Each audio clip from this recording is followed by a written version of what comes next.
They've said they will push this to a vote. There's the political challenge. There are people basically saying, no, we won't do this, either businesses refusing to do it or customers voting with their feet and just refusing to comply. We've seen mass protests in many parts of Europe. We've seen some getting quite violent. I have to say, I think the government is playing with fire here. A lot of people are going to be very angry about this. But there's also a possibility of a legal challenge. Now, you've been involved in legal challenges against lockdown so far. Not all been successful. It does seem that the judiciary are taking the same level of scrutiny of evidence base and principles as we've seen from large parts of the mainstream media and politicians in the last 16 months. But what hopes do you think there are in this specific instance of a legal challenge, and one happening soon enough that we don't actually start this process? There might well be.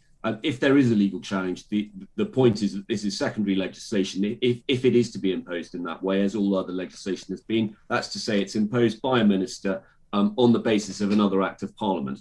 And if it is secondary legislation, unlike acts of parliament, it can be challenged on the basis that it is either not compliant with the powers the minister has, or on the one hand, or on the other hand, it is irrational or disproportionate and contrary to human rights principles. So both of those potentially could be at play, depending on which statute this comes under. It's interesting, incidentally, that the care homes regulations, which impose mandatory vaccination on care home workers, were introduced under the 2008 Act. That same act, in a different part of the Act, admittedly, introduced the Public Health Act, part of the Public Health Act by which the lockdown regulations were introduced, and that includes a provision that you cannot mandate vaccination or medical treatment. Whether or not that comes into play in relation to regulations imposing vaccine passports is an interesting question, but one that would be squarely before the court.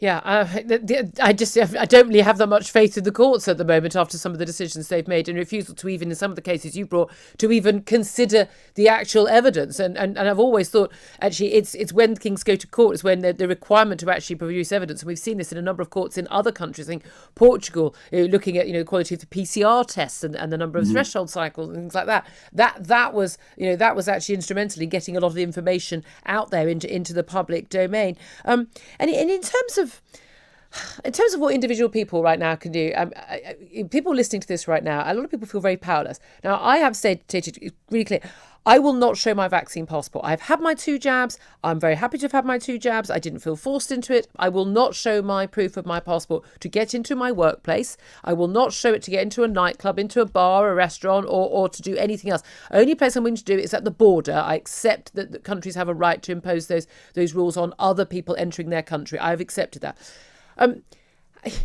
What rights would someone have? I mean, it's one thing, being told, oh, you can't get a job somewhere because you haven't got a job. But what about people already in employment? And people like, me and my colleagues, we've all, I mean, I have no expectation that my office is going to bring this in, but, people have been working here throughout without having had a jab or without having to show proof of a jab.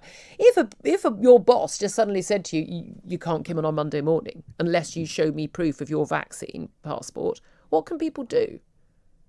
Well, the usual recourse would be to trade unions, but they've been utterly useless. There is one exception. The Workers' Union of England, I think it's called, has been excellent on this and has actually advocates employees' rights, which are being trampled over by employers without seemingly any reaction from what is supposedly the Labour Party, the party of Labour, the party of the workers. That's quite extraordinary. I totally agree. You should refuse to comply with this. You should refuse to show your vaccine passport anywhere. And you should be people should be protesting about this. It is entirely within one's civil rights to protest.